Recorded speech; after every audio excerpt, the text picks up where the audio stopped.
ये मुंझारी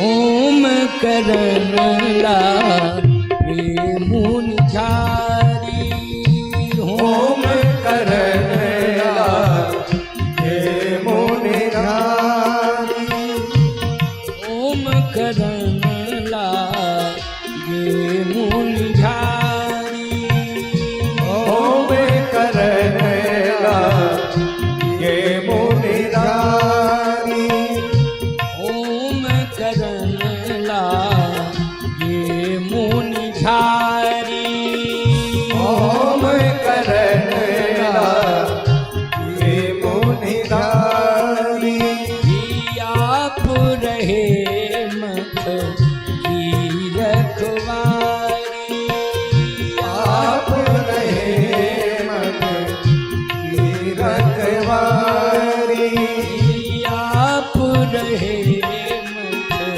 की रखवारी आप रहे मन की रखवारी सुन माझी निशाचर को ही सुन माझी निशाचर कोई ले सहाय धा बामुनि द्रोही सहाय बामुनि द्रोही ले सहाय धा बामुनि द्रोही सहाय बामुनि द्रोही ले सहाय धा बामुनि द्रोही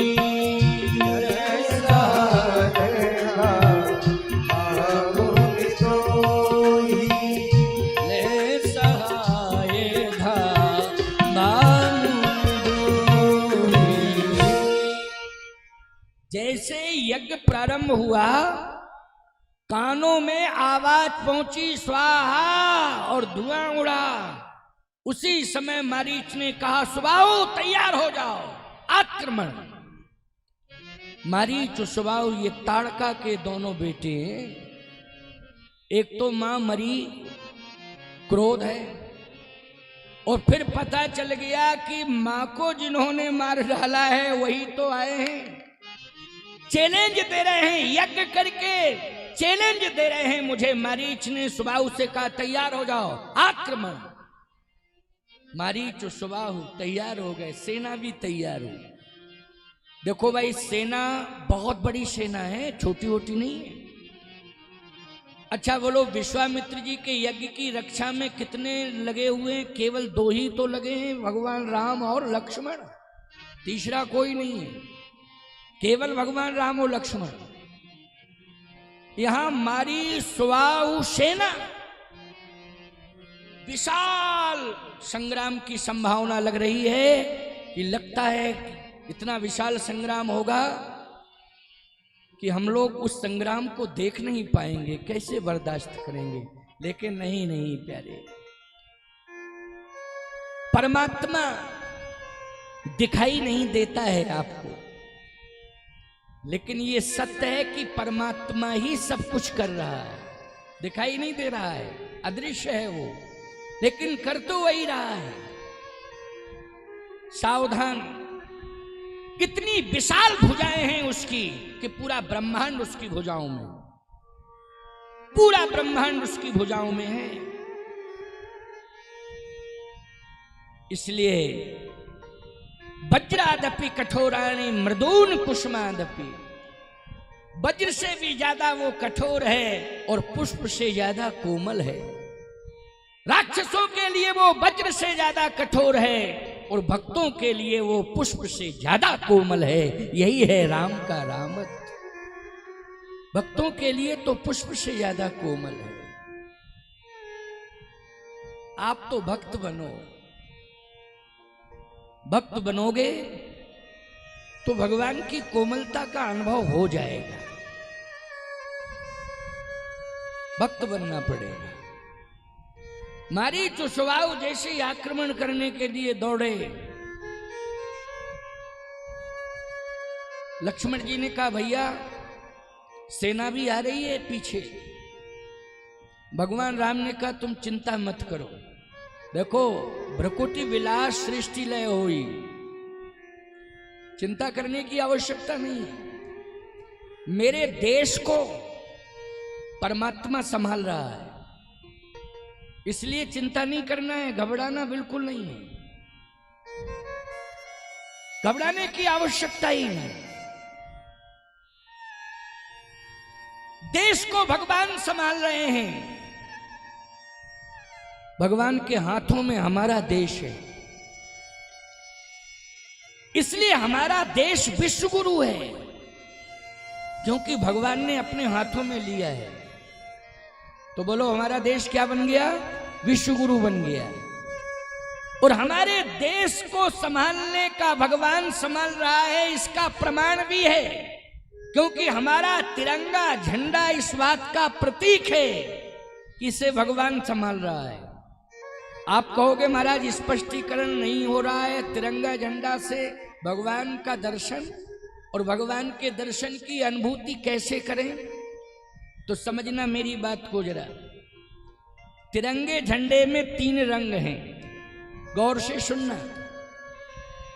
लेकिन जो सफेद रंग है उसमें चक्र है। तीनों रंगों में 3 रंग है ना, केसरिया रंग है, हरा रंग है और सफेद रंग है। लेकिन आपको मालूम है सफेद रंग मध्य में है। अच्छा, जो चक्र स्थापित है वो किस रंग के ऊपर है? जल्दी बोलो। सफेद रंग के ऊपर है। सात्विकता का प्रतीक है सफेद रंग। किसका प्रतीक है? सात्विकता का प्रतीक है प्यारे। हमारा भारत सात्विकी देश है, ये बिल्कुल सत्य है। क्योंकि भारत सात्विकी देश है तो सबसे ज्यादा ऋषि मुनि महात्मा कहाँ रहते हैं? पूरी दुनिया में बताओ। भारत में रहते हैं, क्योंकि सात्विकी देश है इसलिए रहते हैं ना। अच्छा, जब जब भी अवतार हुआ है तो पहले आर्यावर्त था, लेकिन भौगोलिक दृष्टि से भी आप देखें तो भारत, जितने भारत की जहां जहां तक सीमा है, ईमानदारी से बताओ, वहां वहां ही पुनीत नदियों का उद्गम है। भारत की जहां जहां सीमा है वहीं वहीं से पवित्र नदियों का उद्गम है। बोलो है उद्गम की नहीं? मानसरोवर भी भारत में ही था, हमारी गलती से आज तिब्बत और चीन में चला गया। लेकिन चिंता करने की जरूरत नहीं है, हमारा मानसरोवर, हमारा कैलाश सनातन के हाथ में होगा एक दिन। वो समय आने वाला है, वो समय आने वाला है कि हमारा मानसरोवर हमारे हाथ में होगा। आप क्या यकीन कर सकते थे कि अयोध्या में राम मंदिर बनेगा? लेकिन बोलो बन रहा है कि नहीं? बन रहा है कि नहीं बन रहा है? तो जब राम जन्मभूमि हमें मिल गई है तो मानसरोवर भी हमें मिल जाएगा प्यारे। चिंता करने की जरूरत नहीं। भगवान के प्रति भरोसा करो, भगवान के प्रति समर्पण करो, समर्पण करो, भगवान के प्रति समर्पण करो, विश्वास रखो। हिंदुओं की संख्या बहुत है। अभी आगरा में ही देखा जाए तो सबसे ज्यादा हिंदुओं के घर मिलेंगे आपको। बोलो किसके घर मिलेंगे? सही बताओ। हिंदुओं के घर मिलेंगे। किसी गांव में आप चले जाओ, सबसे ज्यादा घर हिंदुओं के ही होंगे। किसी भी गांव में चले जाओ, चाहे जितनी बड़ी संख्या ग्राम की हो चाहे छोटी संख्या हो, हिंदुओं के घर सबसे ज्यादा मिलेंगे। बोलो मिलेंगे कि नहीं? और ईमानदारी से बताओ, जो घर हिंदू का है वो सनातन का है कि नहीं? वो राम और कृष्ण को मानने वाला घर है कि नहीं? तो हम अपने को कमजोर कैसे माने? क्यों माने अपने को कमजोर? हम कैसे कमजोर हैं? नहीं नहीं नहीं,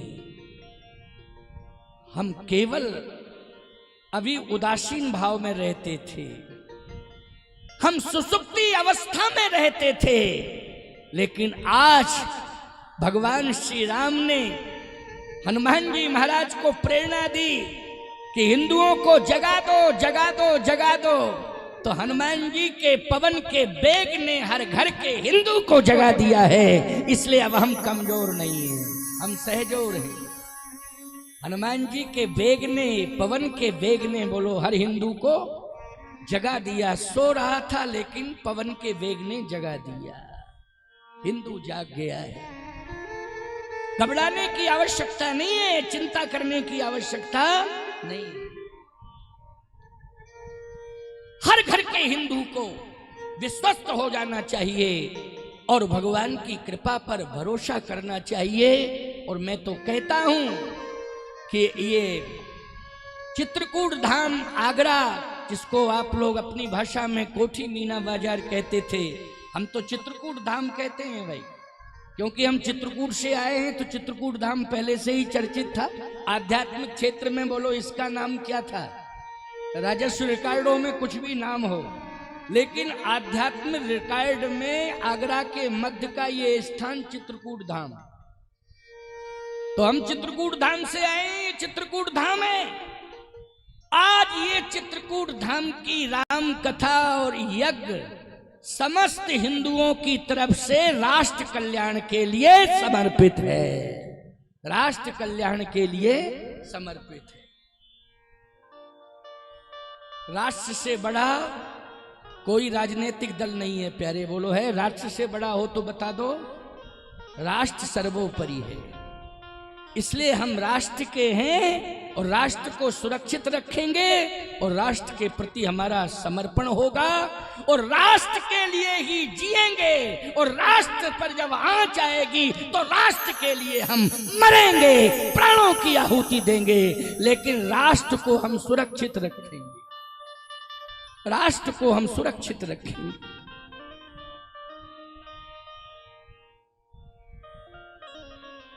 इसलिए आधार हर हिंदू के घर में रामचरितमानस का होना चाहिए। मैंने पहले ही दिन कहा था, हर हिंदू के घर में रामचरितमानस का आधार होना चाहिए।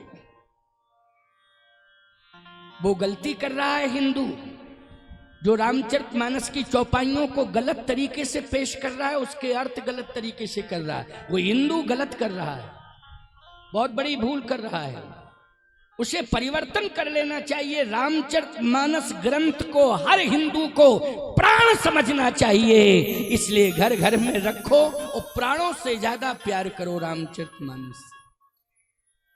मैंने कामदगिरि चित्रकूट धाम से एक अभियान चलाया है और बजरंग सेना का गठन किया है।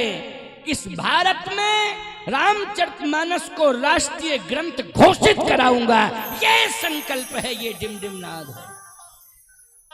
और 25 तारीख को रामचरितमानस की हजारों प्रतियां मैं इस मंच से बांटूंगा। बजरंग सेना की तरफ से बजरंग सेना का गठन हुआ है कामदगिरि चित्रकूट धाम से, और इसीलिए उस बजरंग सेना का गठन किया है कि हर घर घर में रामायण पहुंचे, हर हिंदू पढ़े और रामचरितमानस राष्ट्रीय ग्रंथ घोषित हो। और इसके लिए हस्ताक्षर अभियान चलाया जा रहा है। हर हिंदू के घर में पहुंच करके रामचरितमानस को राष्ट्रीय ग्रंथ घोषित करके हस्ताक्षर पेश किए जाएंगे भारत सरकार के सामने। राष्ट्रीय ग्रंथ घोषित करो रामचरितमानस। ये कामदगिरि प्रमुख द्वार चित्रकूट धाम से अभियान प्रारंभ हुआ है, बजरंग सेना का गठन हुआ है। 25 तारीख को बजरंग सेना के संरक्षक जो मेरे शिष्य हैं डॉक्टर मदन गोपाल दास, वो आएंगे, और बजरंग सेना के राष्ट्रीय अध्यक्ष वो भी आएंगे, और बजरंग सेना के कार्यकर्ता यहाँ सेवा में भी लगे हुए हैं। कुछ कार्यकर्ता यहाँ, क्योंकि आगरा की जो शाखा है यहाँ के लोग यहाँ सेवा में लगे हैं, वो 25 तारीख को हजारों प्रतियां रामचरितमानस ग्रंथ की इस मंच से आपको दी जाएंगी पाठ करने के लिए। समझ रहे हो कि नहीं? पाठ करने के लिए 25 तारीख सुनिश्चित है। क्यों 25 तारीख है? जरा बता दिया करो, अगर हम, हो सकता है कि तारीख इधर उधर कर रहे हो। 25 तारीख को तो आज मैं ये कहना चाहता हूं, दल अनेक हो सकते हैं लेकिन हिंदू एक हो। हिंदू अनेक नहीं है, हिंदू एक है। दल अनेक हैं लेकिन हिंदू एक है। और हर हिंदू के घर में एक ही दल है, तुलसी दल। बोलो, हर हिंदू के घर में एक ही दल है। कौन सा दल है? बोलो, तुलसी दल। सबके घरों में तुलसी दल। बोलो भाई, जिसके घर में रामायण और तुलसी दल है वही हिंदू है, वही हिंदू है। इसलिए तुलसी दल तो आपके घर में है ही, लेकिन बहुत से लोगों के घर में रामायण अगर नहीं है तो हम 25 तारीख को हजारों प्रतियां रामचरितमानस की बांटेंगे, आपको पढ़ने के लिए देंगे। जिनके घर में नहीं है वो घर में ले जावें और रखें और पढ़ें। क्यों भाई, ठीक है ना भाई? जिनके घर में नहीं है वो ले जाएं, पढ़ें और हजारों प्रतियां बांटेंगे। यहाँ हजारों भक्त आ रहे हैं कथा सुनने के लिए, हजारों श्रद्धालु आ रहे हैं। एक एक प्रति सबके घरों में पहुंचना चाहिए। लेकिन जिनके घर में है वो, जिनके घर में नहीं है वो ले जाएंगे। जिनके घर में है वो तो है ही है, लेकिन जिनके घर में नहीं होगी हम देंगे। और उसका कोई शुल्क नहीं है, निःशुल्क सेवा। ये मत मानना कि महाराज जी जो है मंगाए होंगे तो कुछ लाभ की बात नहीं। सबको निःशुल्क प्रतियां दी जाएंगी रामचरितमानस की, सभी को मिलेंगी। जिनके घर में नहीं है उनके घर में रामायण पहुंचेगी, रामचरितमानस घर घर में पहुंचेगा, ग्रंथ घर घर में रहेगा, राष्ट्रीय ग्रंथ भी घोषित होगा भविष्य में। ये मेरा आत्मविश्वास है कि रामचरितमानस राष्ट्रीय ग्रंथ घोषित होगा। तो आज यज्ञ पर आक्रमण करने के लिए मारीच सुबाहु, ये ताड़का के दो बेटे हैं। क्रोध है इनके मन में, मेरी मां को मार डाला, मेरी मां को मार डाला। ये वही आए हैं यज्ञ कराने के लिए, चैलेंज दे रहे हैं। यज्ञ नहीं कर रहे हैं, मारी सुबाहु ने कहा, ये चैलेंज दे रहे हैं, आक्रमण करना चाहिए। सुन मारी, सुन मारी,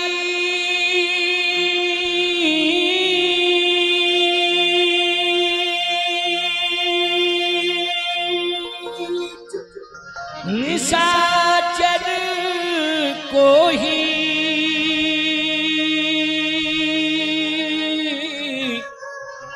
ओले सहाय धावा मुनि द्रोही। ले सहाय धावा मुनि द्रोही, आक्रमण किया मारीच सुबाहु। विश्वामित्र जी ने कहा, राम मारी सुबाहु आ रहे, कहे आप तो यज्ञ करो, आपको चिंता करने की जरूरत नहीं। भगवान श्री राम ने बाण निकाला, लेकिन याद रखना इस बाण में अंतर है।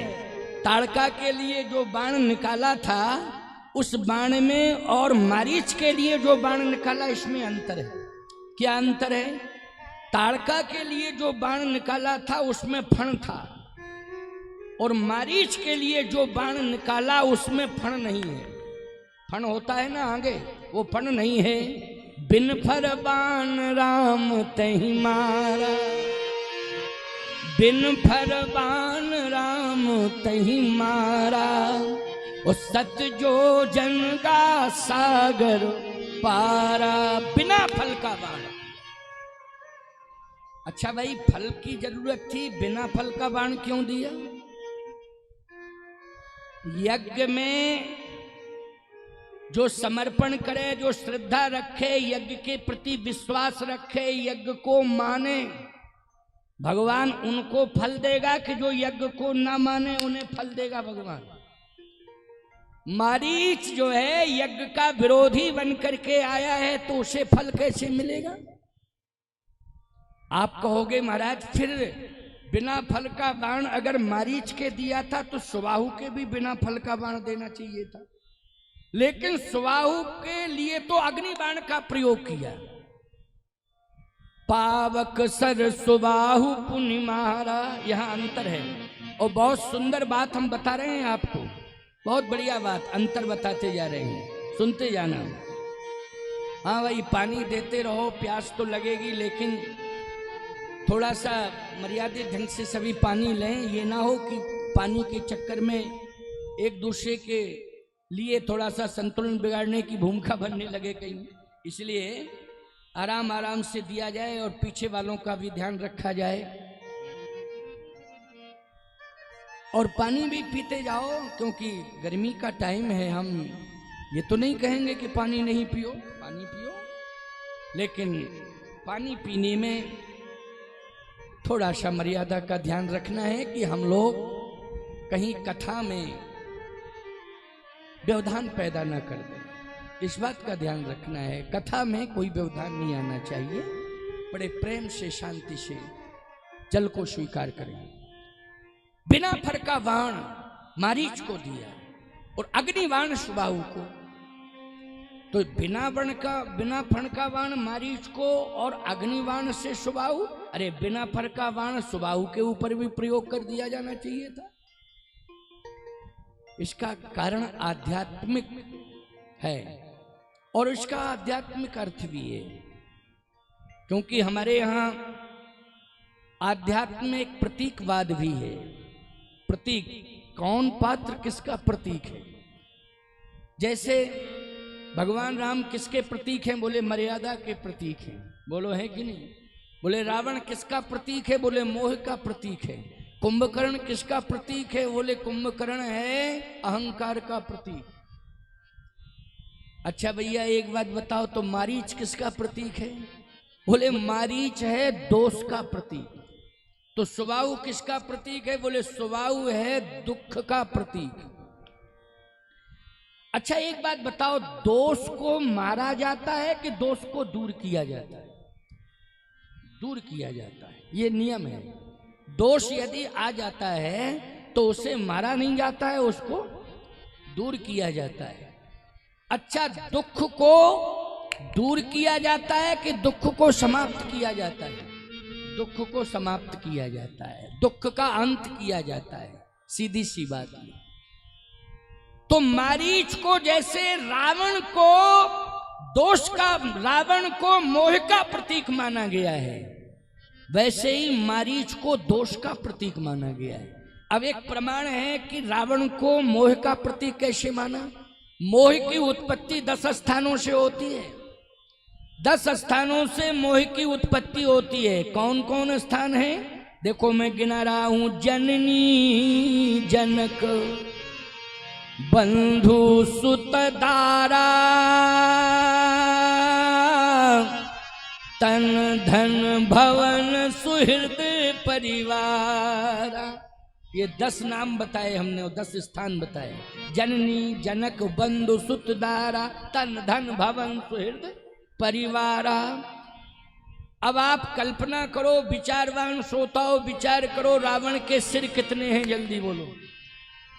रावण के सिर 10 ही हैं। 10 सिर ताहे 20 भुज दंडा, रावण नाम वीर बरबंडा। 10 सिर हैं। ये 10 सिर मोह के सिर हैं, याद रखना। रावण के ये मोह 10 स्थानों से उत्पत्तित होता है। ये मोह के 10 सिर हैं, इसलिए रावण मोह का प्रतीक है। कुंभकर्ण अहंकार का प्रतीक है। मारीच किसका प्रतीक है? मारीच जो है दोष का प्रतीक है। दोष को दूर किया जाता है। आप कहो महाराज दुख को, बोले दुख का तो अंत किया जाता है। एक उदाहरण और सुन लो, बड़ा बढ़िया है। जैसे किसी को खांसी आ रही है, अच्छा ईमानदारी से बताओ, खांसी आना का अर्थ है दुख।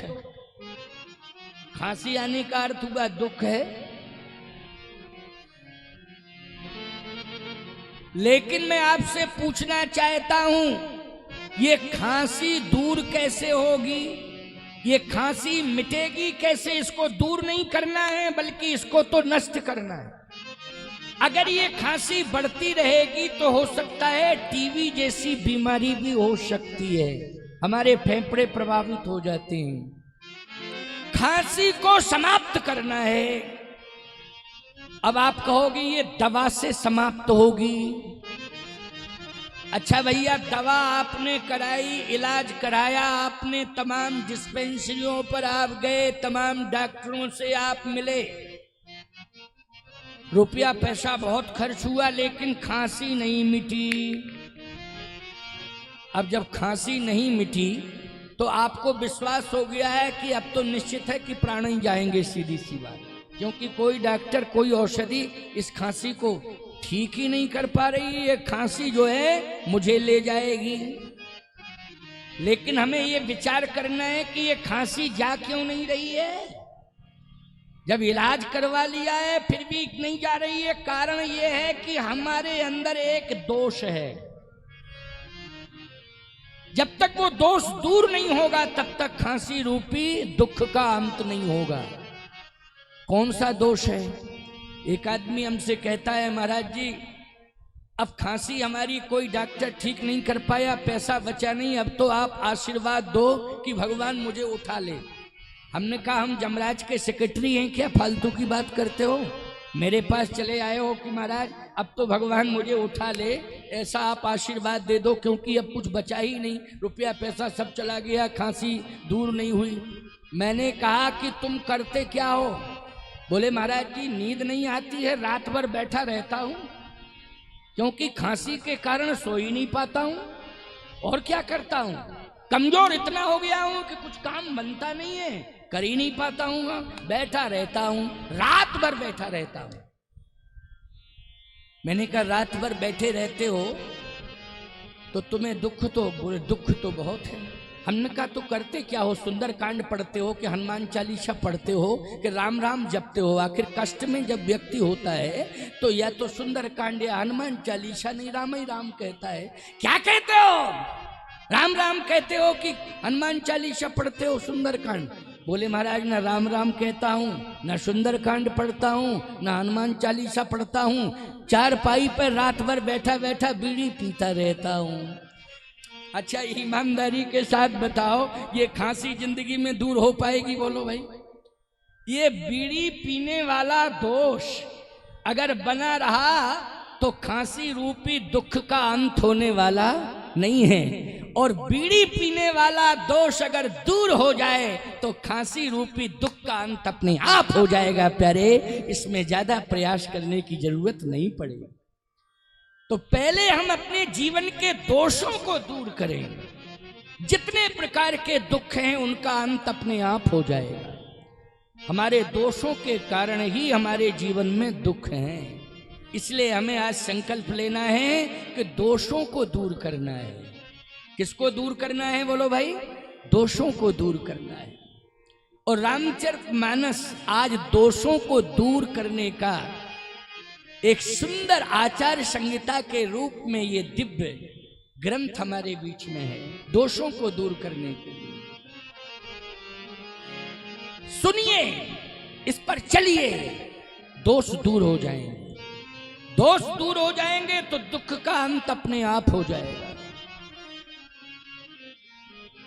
आज भगवान राम ने कहा इस दोष को पहले मुझे दूर करना है, क्योंकि स्वभाव रूपी दुख का अंत तभी होगा जब ये दोष दूर हो जाएगा। तो आप इस दोष को भेज कहां रहे हैं? भगवान ने कहा कि मानस में लिखा है, कहां भेज रहा हूं? बिन फरमान राम तहीं मारा, उस सत जो जन गा सागर पारा। समुद्र के उस पार लंका भेज रहा हूं। क्यों? बोले जितने भी रावण आदि राक्षस हैं ये सब दुख हैं। क्या है? ये सब दुख हैं।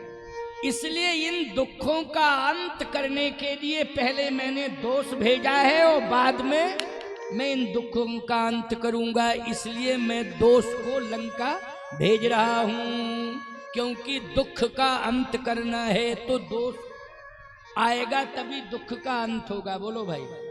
और दोष पहुंचेगा निश्चित रूप से, इसी दोष के कारण हम भी पहुंचेंगे। और जब हम पहुंचेंगे तो इसी दोष के कारण राक्षसों को मारेंगे, और जब राक्षसों को मारेंगे तो समाज में किसी के पास दुख रहेगा ही नहीं। और सही बात बताएं आपको, मारीच को भेजा तो इसने पूरे लंका के राक्षसों को मरने की भूमिका बनाई कि नहीं बनाई? बोलो, किसने बनाई? पूरे लंका के राक्षसों को मरने की भूमिका अगर बना करके तैयार की है तो मारीच ने की है। अच्छा, एक भाव और है इसमें, क्या? मारीच को लंका भेज दिया, और जब मारीच चला गया लंका और सुबाहु का अंत हो गया, सेना का अंत हो गया, ईमानदारी के साथ बताओ तभी सीता वरण की भूमिका तैयार हुई कि नहीं हुई? बोलो भाई, सीता वरण की भूमिका यहीं से तैयार होती है। और याद रखना, अगर ये यज्ञ सफल नहीं होता और मारीच दूर नहीं जाता और सुबाहु का अंत नहीं होता तो सीता वरण ही नहीं होता। और मैं तो कहता हूं कि मारीच को लंका भेजकर भगवान राम ने ये संकेत दे दिया कि अब मैं सीता वरण करूंगा और मारीच के माध्यम से ही रावण का मरण करूंगा, मरण करूंगा मारीच के माध्यम से। क्यों? ये मारीच ही सीता हरण में सहयोग करेगा, और सीता हरण होगा तो रावण का मरण निश्चित रूप से होगा। इसलिए मारीच को जानबूझ करके भगवान ने भेजा है समुद्र के उस पार लंका में, जानबूझ करके भेजा है। बिना फर का बाण दिया है, सतजोजन का सागर पारा। यज्ञ पूर्ण हो गया। भगवान राम ने कहा विश्वामित्र जी महाराज से, गुरुदेव अब बताएं आपका यज्ञ पूर्ण हुआ कि नहीं? विश्वामित्र जी ने कहा बहुत अच्छे ढंग से पूर्ण हो गया।